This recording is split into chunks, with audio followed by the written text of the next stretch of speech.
नमस्कार दोस्तों, मेरे कायदे भान इस लीगल चैनल पर आपका स्वागत है। तो आज के वीडियो का विषय है क प्रत क्या है?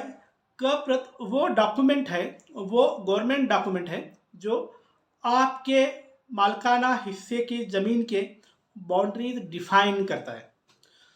तो होता क्या है, अगर आप ज़मीन खरीदने जाते हो, मान लो आप जिस गट में ज़मीन खरीदने जा रहे हो, जिस सर्वे नंबर में ज़मीन खरीदने जा रहे हो, उस सर्वे नंबर का सोच मान लो गट नंबर 50 है। गट नंबर 50 में या सर्वे नंबर 50 में 5 हेक्टर ज़मीन है। आप 5 हेक्टर में से 1 हेक्टर ज़मीन खरीद रहे हो। तो वो जो बंदा है बेचने वाला, वो आपको 1 हेक्टर ज़मीन गट नंबर 50 में आपके नाम पे सेल डीड होगा। तो गट नंबर 50 में जो 5 हेक्टर ज़मीन है, उसमें से 1 हेक्टर ज़मीन की ओनरशिप माल की आपके पास आ गई है, सेल डीड बन गया है। लेकिन इतना ही पर्याप्त नहीं होता, क्योंकि असली दिक्कत तो यहाँ से शुरू होती है। क्या होता है, आप एक हेक्टर के मालिक बन गए हो, वो कागज लेके आप जब जाते हो उस जमीन के पोजेशन करने के लिए, तो बाकी जो ओनर्स है उस बचे हुए 4 हेक्टर के, वो डिस्प्यूट कर देते हैं आपकी बाउंड्रीज का, आपकी जो सीमा रेखा है जमीन की, उसका डिस्प्यूट कर देते हैं। आपके सेल डीड पे आपकी सीमा रेखा लिखी होती है, हर लॉयर ये लिखता है, लेकिन उस सीमा रेखा को जो आपने वहाँ पे लिखा है, आपकी सेल डीड में जो बाउंड्रीज लिखी है, उसको कंफर्म करने के लिए एक डॉक्यूमेंट चाहिए होता है। वो डॉक्यूमेंट गवर्नमेंट की तरह से इश्यू होता है। उस डॉक्यूमेंट का नाम है क प्रत।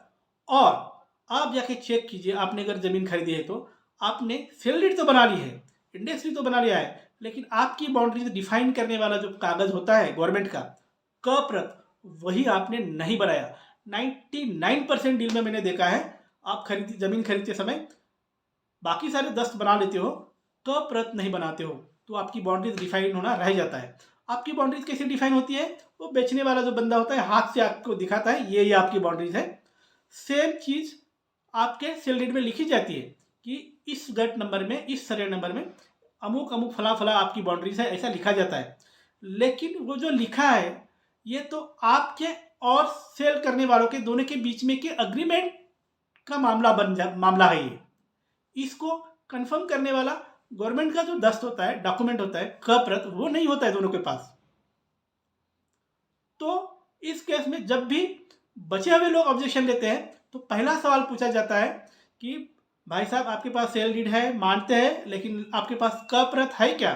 तब पता चल जाता है कि अपने पास तो क प्रत नहीं है, मतलब मेरी जो बाउंड्रीज मैं मान रहा हूं ये मेरी है, कानून के हिसाब से ये मेरी नहीं है। मालिकाना हक भले ही है, मालिकाना हक जरूर है उस गट में, उस सर्वे नंबर में, लेकिन मेरी बाउंड्री डिफाइन करने वाला कानूनी कागज नहीं है।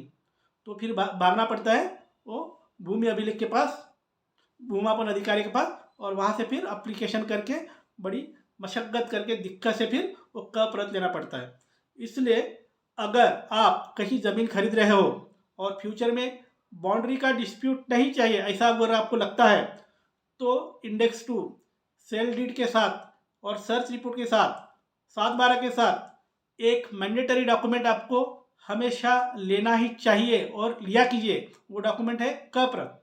क प्रत से आपकी बाउंड्रीज गवर्नमेंट अथॉरिटी की तरफ से डिफाइन करके दी जाती है, और एक बार ये कागज़ आपके पास आ गया तो आगे चल के आपके सर्वे नंबर के बाकी कोई ओनर आपकी बाउंड्री को डिस्प्यूट नहीं कर सकते।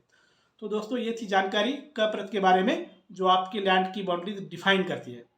तो आपके लिए ऐसे ही मैं कानून से संबंधित अलग अलग वीडियो लाया करूँगा।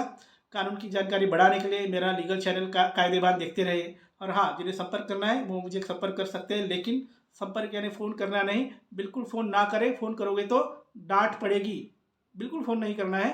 व्हाट्सएप में अपॉइंटमेंट लिखना है और आपका जो भी काम है लिखिए, हम आपको संपर्क करेंगे। बाय।